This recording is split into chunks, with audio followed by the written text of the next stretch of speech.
दुपारची वेळ होती. एक 17 वर्षाची मुलगी तिच्या खोलीमध्ये अभ्यास करत बसली होती. त्याच वेळेस त्या मुलीच्या जवळ तिचा दाजी येतो. तिच्या सख्ख्या बहिणीचा तो नवरा होता. दोघेजण एकमेकांसोबत बोलत बसले होते. बोलता बोलता त्या दाजीने त्या मुलीला काही फोटो दाखवले. मुलगी फोटो पाहते आणि तिला घाम फुटून येतो, कारण ते तिचे भोंगळे फोटो होते. तिच्या पायाखालची जमीन सरकली. तिला समजत नव्हतं की नेमकं आता काय करावं. त्यावेळेस त्या मुलीचा दाजी तिला म्हणतो, तू माझ्या काही गोष्टी आहेत त्या मान्य कर. मी हे सगळे फोटो डिलीट करून टाकतो, नाहीतर हे सगळे फोटो आपल्या जवळच्या नातेवाईकांकडे जाईल आणि तुझी खूप जास्त बदनामी होईल. कुणी तुझ्यासोबत लग्न देखील करणार नाही. मुलगी खूप जास्त घाबरली होती. ती रडत होती. तिचा दाजी तिच्यावर अत्याचार करण्याचा प्रयत्न करतो. मुलगी या सगळ्या गोष्टींना नकार देत होती, पण त्याने तिला धमकी दिली आणि हा संपूर्ण प्रकार जवळपास 5 ते 6 महिने त्या मुलीसोबत घडत होता. पण तो एवढ्यावरच थांबला नाही. त्यानंतर त्याने त्या मुलीसोबत एक खूप लाजिरवाणा प्रकार केला. तो ऐकून तुम्ही सुद्धा थक्क व्हाल. या घटनेची सविस्तर माहिती आपण या व्हिडिओमध्ये पाहणार आहोत. जर तुम्ही चॅनलवर नवीन असाल तर कलम 302 या मराठी चॅनलला लगेच सबस्क्राईब करा. सातारा जिल्ह्यामध्ये एक छोटंसं खेडेगाव आहे. त्याच खेडेगावामध्ये एक 17 वर्षाची मुलगी तिच्या आईवडिलांसोबत राहायची. त्या मुलीचं नाव शालिनी होतं. शालिनीचं वय 17 वर्ष होतं. आता ती 12वीमध्ये शिकत होती. शालिनीची एक मोठी बहीण होती.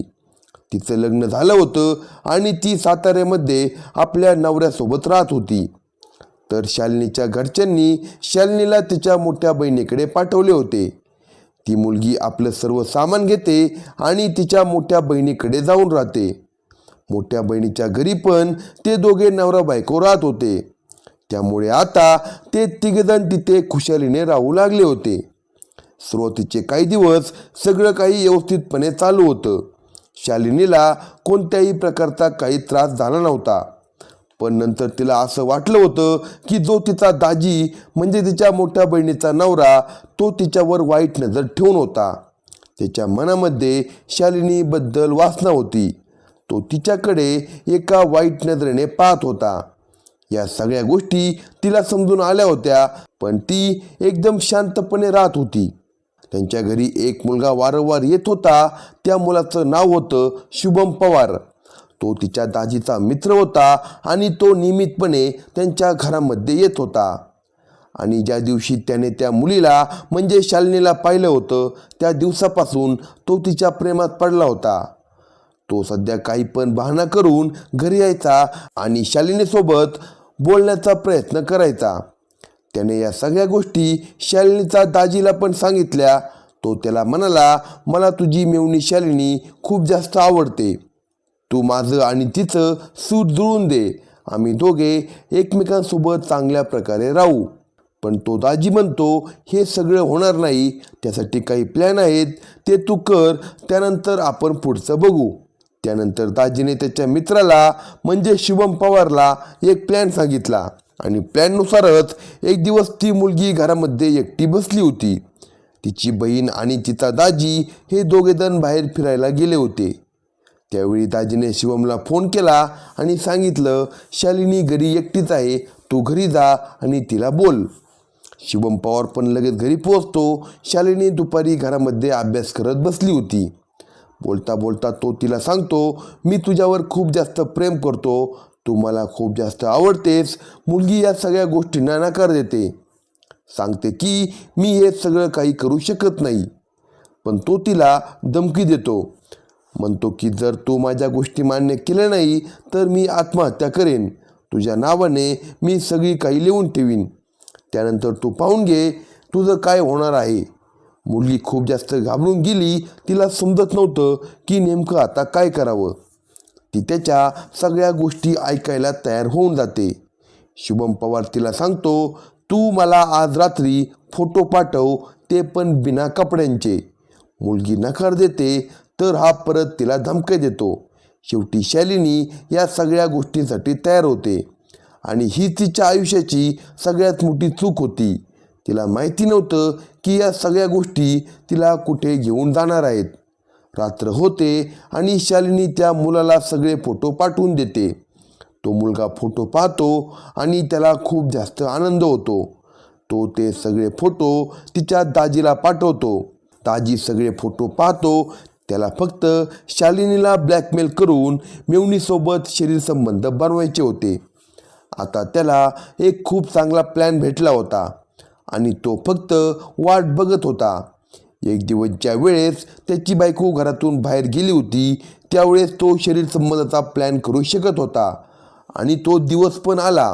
ऑक्टोबर 2024मध्ये मेवणी शालिनी दुपारच्या वेळेस आपल्या रूममध्ये अभ्यास करत बसली होती.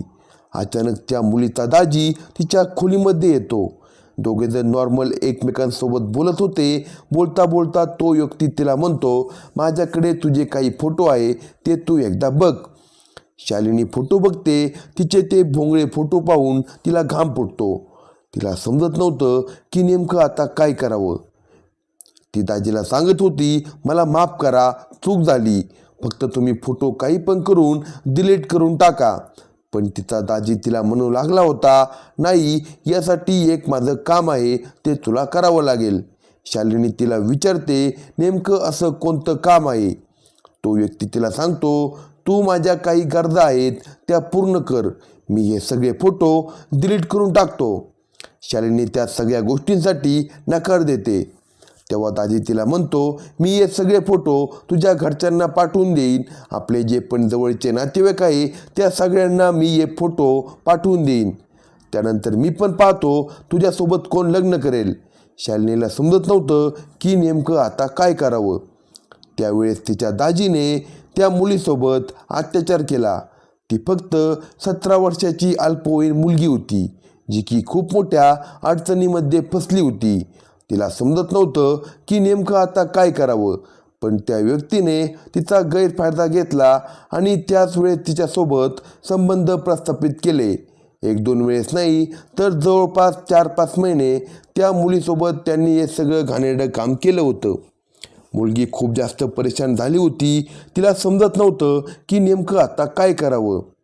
ती सध्या एकटी राहत होती. एकीकडे त्या मुलीचे 12वीचे एक्झाम जवळ आले होते आणि तिच्या दाजीच्या डोक्यात आता विचार येऊ लागले होते, शालिनी आहे, हिचा आपण खूप जास्त गैरफायदा घेतला आहे आणि आपल्याला या मुलीची आता अजिबात गरज नाही. तर नेमकं आता काय करायचं. तिची हत्या आपण करू शकत नाही. त्यासाठी तो व्यक्ती त्या मुलीच्या जवळ जातो आणि तिला सांगतो, तू एक चिठ्ठी लिह. तू त्यामध्ये लिह की तू आत्महत्या करत आहेस, कारण तुला खूप जास्त अभ्यास आहे आणि त्या टेन्शनमुळे तू आत्महत्या करणार आहे. ती मुलगी ऐकत नव्हती, पण हा तिला जबरदस्ती करतो.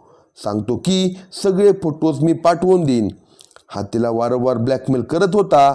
शालिनी चिठ्ठी लिहिते. त्यामध्ये शालिनीने आपल्या आईवडिलांसाठी, आपल्या बहिणीसाठी आणि तिच्या दाजीसाठी पण काही गोष्टी लिहून ठेवल्या होत्या आणि शेवटी तिने आपली सही पण केली होती आणि ही चिठ्ठी तिने तिच्या दाजीकडे दिली. दाजीचा प्लॅन होता की एक दिवस चांगली वेळ पाहायची आणि त्या मुलीची हत्या करून टाकायची. त्या दिवशी त्या मुलीने आपल्या रूमचा दरवाजा बंद केला. तिने विचार केला, जर या सगळ्या गोष्टी मी लोकांना सांगितल्या तर माझ्या बहिणीचा संसार उद्ध्वस्त होऊन जाईल आणि माझ्या घरच्यांची खूप जास्त बदनामी होईल.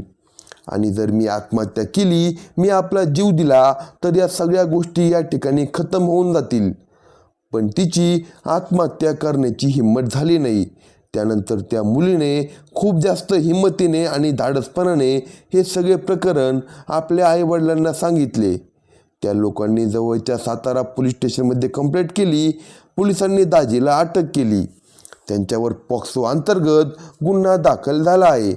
अशाच नवनवीन क्राईम स्टोरी ऐकण्यासाठी कलम 302 या मराठी चॅनेलला सबस्क्राईब करा आणि आपल्या प्रतिक्रिया कमेंट बॉक्समध्ये कळवा.